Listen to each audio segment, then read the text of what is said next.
সুখবর সুখবর সুখবর, পদ্মা সেতু চালু হতে যাচ্ছে। এটা আমাদের হাতেই সব কিছু থাকবে যদি আমরা রুলস রেগুলেশন স্পিড লিমিট সব কিছু মেনটেন করে রাখি তাহলে। আসসালামু আলাইকুম, কি অবস্থা ভাই? আশা করি সবাই ভালো আছেন, সুস্থ আছেন। It's a 26 Ramzan. একটা ইনফরমেশন যেটা দেওয়ার জন্য আমি আপনাদের সাথে কথা বলতেছি। বিগত 2-3 মাস যাবৎ আমরা সবাই পদ্মা সেতুর পিছনে ঘুরতেছি, কারণ হচ্ছে গিয়ে যে বাইক নিয়ে আমরা কেউ পদ্মা সেতুতে যেতে পারতেছি না।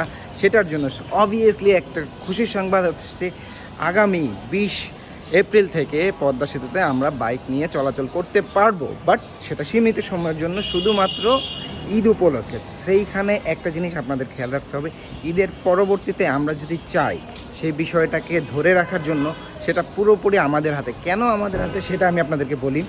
আমরা যদি ঠিকঠাক মতো discipline, rules regulation, speed limit দিয়ে দিয়েছে 60, এটা মেনটেন করে, রুলস রেগুলেশন মেনটেন করে। তো আমার সাথে আজকে আছে লিফান কে প্রো। অলরেডি লিফান কে প্রো একটা ভিডিও আপনারা দেখছেন, আরও ভিডিও আসতেছে। যেটা বলতেছিলাম, পদ্মা সেতুতে পরবর্তীতে চলাচলের ব্যবস্থাটা আমাদের হাতেই সব কিছু থাকবে যদি আমরা রুলস রেগুলেশন স্পিড লিমিট সব কিছু মেনটেন করে রাখি তাহলে।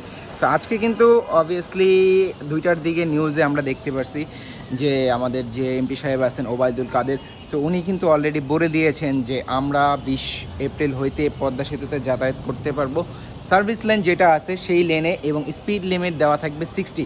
সো এর পরবর্তীতে এই রুলস রেগুলেশন মেনটেন করে যদি আমরা পদ্মা সেতুতে যাতায়াত করতে পারি, তারপরে কিন্তু আমাদের জন্য পদ্মা সেতু খুলে দেওয়া হবে। সো সুখবর সুখবর সুখবর, পদ্মা সেতু চালু হতে যাচ্ছে।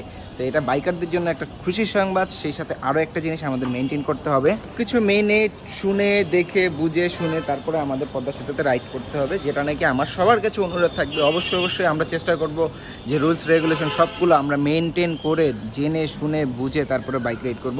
আর সবচেয়ে মজার বিষয়টা হচ্ছে যে যেহেতু খুলে দেওয়া হচ্ছে, এটার পরবর্তী স্টেপগুলো কিন্তু আমাদের হাতে ছেড়ে দেওয়া হয়েছে। যদি আমরা এই রুলসগুলো মেনে চলাচল করতে পারি তাহলে কিন্তু পরবর্তীর জন্য সর্বক্ষণের জন্য আমাদের জন্য পদ্মা সেতু ওপেন করে দেওয়া হবে। এখন বলা হচ্ছে যে সীমিত সময়ের জন্য বা সাময়িক সময়ের জন্য, শুধু ঈদ উল ফিতরের জন্য খুলে দেবে, বাট আমরা যদি সব কিছু ঠিকঠাক রাখি তাহলে কিন্তু আমরা ঈদের পরেও এটা যাতায়াতের করতে পারবো।